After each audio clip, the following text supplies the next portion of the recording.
에스겔 2장 말씀은 패역한 선민을 향한 에스겔의 선지자로서의 소명기사 전반부에 관한 기록입니다. 오늘 저는 여기서 3절에서 5절 말씀을 좀 살펴보려고 하는데, 내게 이르시되 인자야, 내가 너를 이스라엘 자손 곧 패역한 백성 나를 배반하는 자에게 보내노라. 그들과 그 조상들이 내게 범죄하여 오늘까지 이르렀나니 이 자손은 얼굴이 뻔뻔하고 마음이 굳은 자니라. 내가 너를 그들에게 보내노니 너는 그들에게 이르기를 주 여호와의 말씀이 이러하시다 하라. 그들은 패역한 족속이라. 그들이 듣든지 아니 듣든지 그들 가운데 선지자가 있음을 알지니라. 여기서 두 가지 사실을 우리는 주목을 해봐야 합니다. 하나님께서 이 말씀을 주셨는데, 이 말씀을 주실 때 하나님께서 에스겔을 뭐라고 부르셨냐면 인자야 라고 부르셨어요. 인자라는 말은 히브리어로 벤 아담입니다. 이 말은 사람의 아들 혹은 아담이 흙이란 뜻이잖아요. 그래서 사람의 아들을 뜻하기도 하고 혹은 흙의 아들이라고 번역할 수도 있습니다. 그런데 이 인자라는 말은 에스겔서에서만 93회가 사용돼요. 그리고 다니엘에게도 인자라는 말씀을 하나님께서는 더러 하십니다. 선지자 중에서 하나님께서 인자라는 호칭으로 부른 선지자가 딱 두 명이에요. 에스겔과 다니엘입니다. 그렇다면 왜 하나님께서는 특별히 에스겔을 93번이나, 물론 에스겔이 자기 자신을 가리켜 하나님께서 인자라고 말씀하셨기 때문에 인자라고 자기 자신을 호칭하기도 합니다. 예수님께서도 예수님 자신을 인자라고 말씀하시기도 하세요. 그렇다면 왜 하나님은 에스겔을 그리고 다니엘을 특별히 모든 선지자 중에서 인자라고 말씀하셨을까요? 하나님께서 다른 선지자들을 인자라고 부르신 경우는 없어요. 오직 유일하게 다니엘 그리고 특별히 에스겔에게는 인자라는 호칭으로 부르셨어요. 동시대 사람이었던 예레미야에 대해서는 하나님은 한 번도 인자라고 부르지 않았어요. 왜 그러셨을까요? 왜 하나님은 에스겔과 다니엘만 인자라고 부르셨을까요? 그 중요한 이유가 있습니다. 어제 말씀드렸지만 예레미야는 어떻게 계시를 받았다고 했어요? 여호와의 말씀이니라. 하나님께서 말씀해 주셨어요. 예레미야에게 말씀해 주시는 거예요. 그런데 에스겔은요, 보여주셨어요. 천국을 보여주셨어요. 심지어는 하나님을 보여주셨어요. 다니엘도 마찬가지예요. 다니엘도 하나님께서는 환상을 보여주셨어요. 여러분, 천국 보셨어요? 영계의 세계 영안이 열려가지고 한번 들어가 본 적이 있으신가요? 그 계시를 바라보면 어마어마한 광경에 압도가 되겠죠. 당연하죠. 그런데 그와 동시에 다른 사람하고 다르잖아요. 영적인 권위가 있죠. 자기가 본 것을, 여러분, 듣는 것하고 보는 것은 달라요. 듣는 거는 내가 잘못 들었나? 이게 하나님의 음성인가? 이게 내가 말하는 건가? 내 소리인가? 아니면 이게 마귀의 음성인가? 듣는 거는 분별해내야 돼요. 그렇죠? 근데 보는 건 달라요. 하나님께서 보여주시잖아요. 굉장한 권능이 있는 겁니다. 그렇기 때문에 보는 계시를 본 사람들은 쉽게 교만해지기가 쉬워요. 이단들이 여기서 넘어지는 거예요. 심지어 하늘을 봤다고 한번 생각해 보세요. 하늘을 봤다고 하는 사람들이, 여러분 기독교 역사를 한번 보세요. 하늘을 봤다고 주장하는 사람들이 자기의 신앙을 끝까지 지키는 경우는 별로 없어요. 다 이단이 돼요. 왜 그런지 아세요?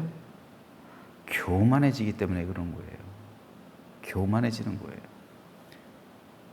그래서 하나님께서는 에스겔처럼 천국을 많이 본 사람이 어디 있어요?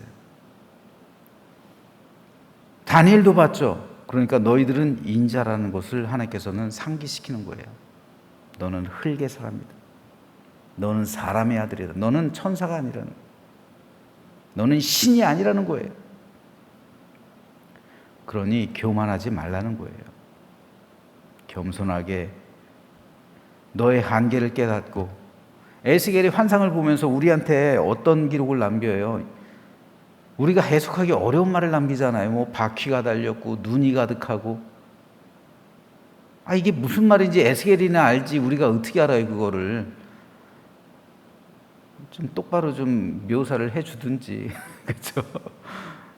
성서학자들 힘들게 눈이 가득하다는 게 이게 도대체 무슨 의미예요? 이게 바퀴가 이게 다닌다는 게 뭔 말이에요? 그러니까 지금 다른 사람들은 이 혹자는 이거 UFO 본 거 아니냐, 뭐 이상한 소리를 하잖아요. 그거 성서 해석을 둘러싸고 모르는 거예요. 그렇기 때문에 하나님께서는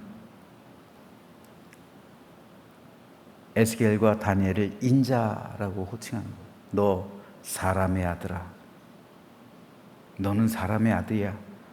그런데 내가 은혜로 너에게 이 광경을 보여줬어. 그러니 이 말을 온전하게 전하고 네가 받은 바 은혜에 감사하고 그리고 겸손하게 내 말을 전해라. 인자야.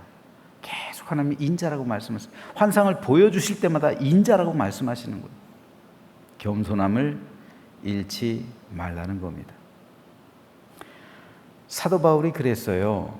고린도후서 12장 7절에 보면 여러 계시를 받은 것이 지극히 크므로, 사도 바울도 계시를 봤어요. 사도 바울도 3층 천에 들어가 봤어요.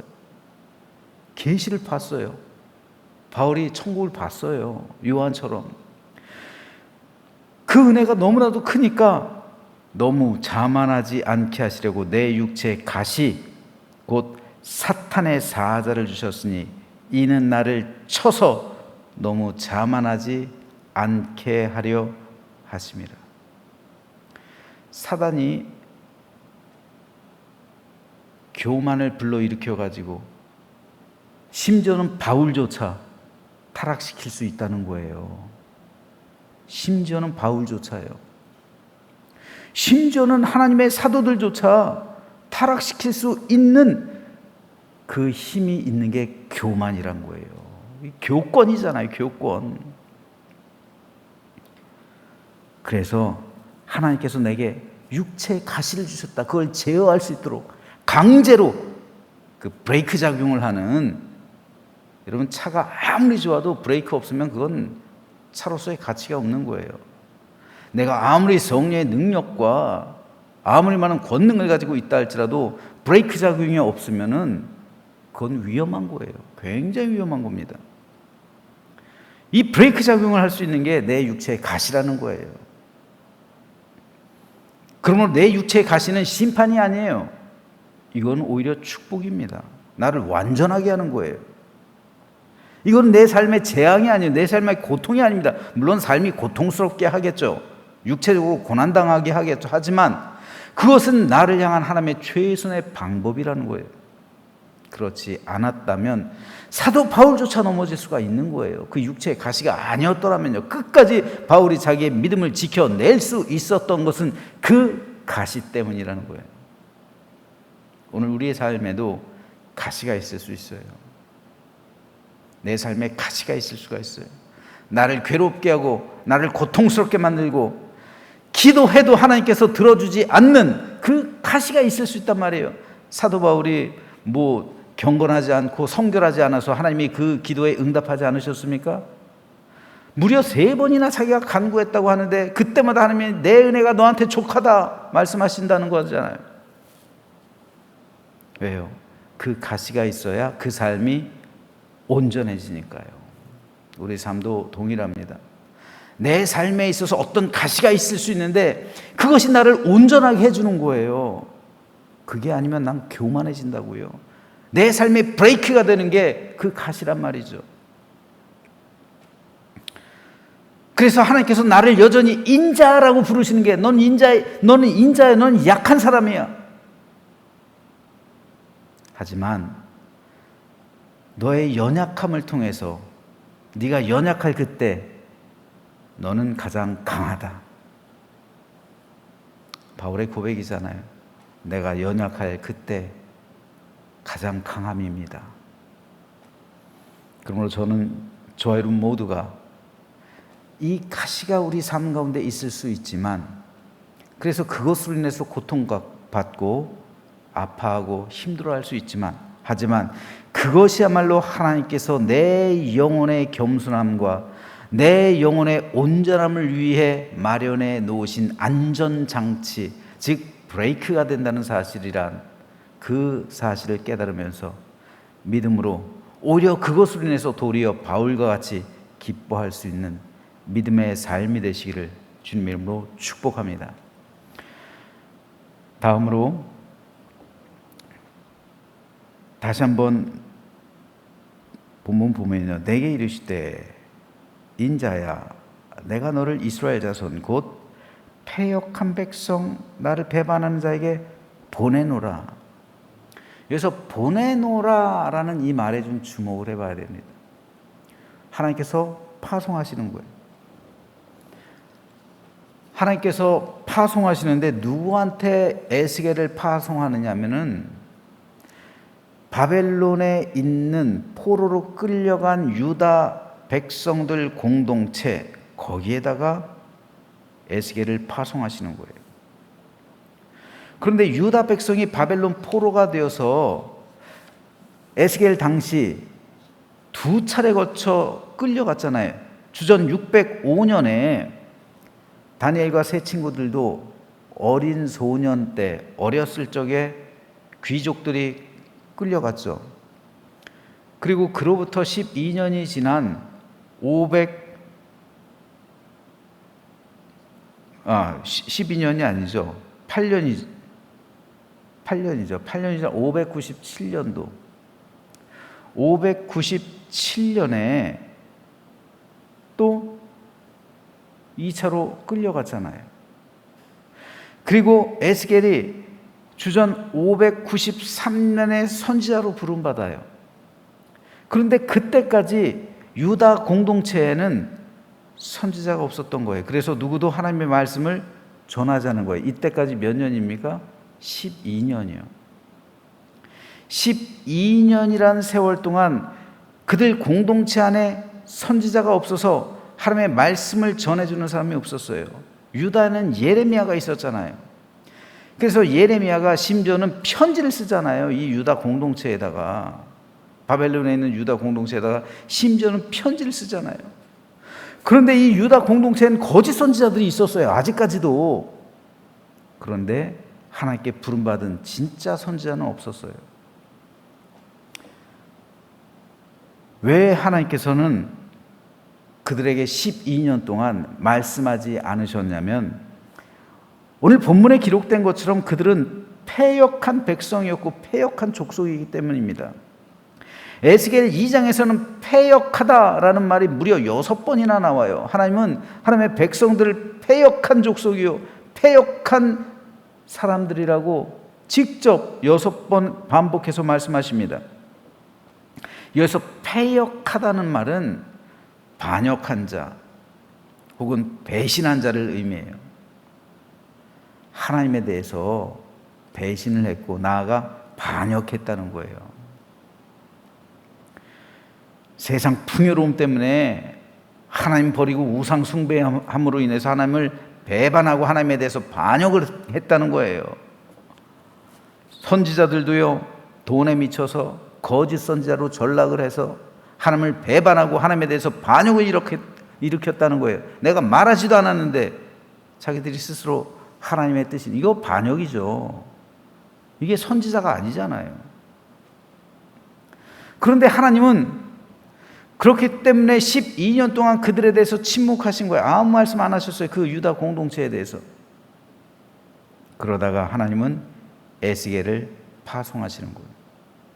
이제 그들에게로 가라. 가서 내가 말해 주는 것을 그들에게 일러라. 그들에게 말해 주어라. 그들이 그 말을 듣든 듣지 않든 그것은 그들의 몫이다. 그들 자유다. 하지만 하나님은 끝까지 너희를 붙들려고 하셨고 끝까지 너희에게 말씀했다는 이 사실을 그들에게 알게 하라. 하나님이 너희에게 선지자를 보내서 끝까지 말씀하셨다는 사실을 그들이 핑계치 못하도록 알게 하라 말씀하시면서 에스겔을 파송하신 거예요. 너희가 만일 에스겔을 통해 하는 내 말을 듣고 돌이킨다면 너희가 구원을 받고 모든 것이 회복될 것이지만 끝까지 그 말씀을 거부한다면 너희는 반드시 심판받을 것인데 그날에 너희가 하나님 앞에서 언제 우리에게 말씀하셨냐 핑계하지 못할 것은 너희 가운데 선지자가 있었기 때문이다. 즉 에스겔, 그래서 하나님께서는 에스겔을 보내신 겁니다. 여기서 너희 가운데 선지자가 있다. 그들 가운데 선지자가 있음을 알지니라. 이 말씀이 제 마음을 참 파고듭니다.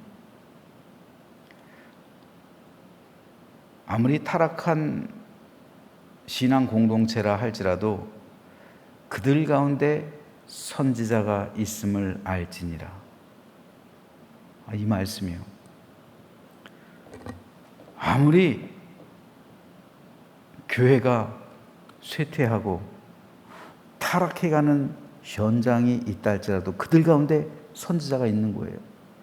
중세시대 땐 루터를 비롯한 종교 개혁자들이 선지자 같은 역할을 했어요. 그렇죠? 그래서 그들이 개혁해나가는, 교회를 정화시키는 거예요.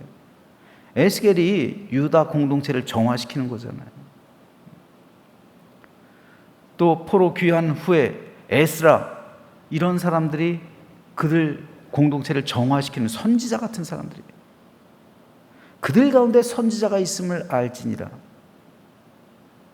그렇다면 오늘날 우리 삶과 우리 믿음과 우리 교회 공동체들 가운데서는 저는 제가 그런 선지자와 같길 원하고 이 자리에 나온 그리고 오늘 예배를 드리는 모든 성도가 선지자 같게 되기를 바랍니다.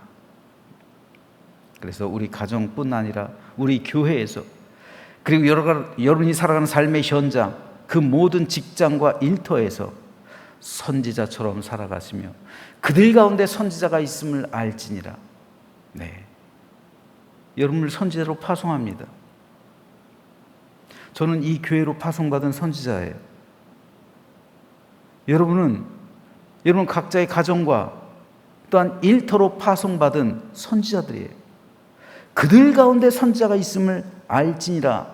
이 말씀이 오늘 저와 여러분을 위해 주시는, 우리를 향해 하시는 하나님의 말씀인, 하나님의 그 음성으로 듣게 되길 소망합니다. 그래서 여러분들이 살아가는 삶의 현장에서 선지자의 삶을 살아가야 돼요. 그들이 듣든 듣지 않든 그건 그들의 자유예요. 우리는 하나님께서 우리를 보내신 그 말씀을 따라 그곳에서 에스겔처럼 사역하면 되는 거예요. 그 다음은 그들의 자유요, 그들의 몫이요, 그들의 선택이요, 그들의 결정입니다. 듣고 따르면 구원받고 회복될 것이지만 그렇지 않으면 핑계치 못할 것이다. 그러므로 저는 저 여러분 모두 이 선지자의 사명을 잘 감당하게 되기를 소망합니다. 바울은 로마서 1장 20절에서 심지어는 자연을 보고도 너희들이 핑계치 못할 것이다 라고 말했죠. 그날에 나로 인해서 당신들이 핑계치 못할 것이다. 내가 그 말씀을 전하지 않느냐. 이게 선지자처럼 살아가는 삶입니다. 그래서 여러분을 여러분의 직장으로, 가정으로, 삶의 현장으로 선지자로 파송합니다. 선지자처럼 살아가시고, 선지자처럼 말하시고, 선지자처럼 행동하시고, 선지자처럼 생각하시고, 선지자처럼 마음을 품고 살아가는, 그래서 하나님의 뜻을 에스겔처럼 온전히 이루며 인자야 라는 칭호를 오늘 우리도 하나님께 드릴 수 있는 복된 우리 모두가 되시기를 주님의 이름으로 부탁드립니다.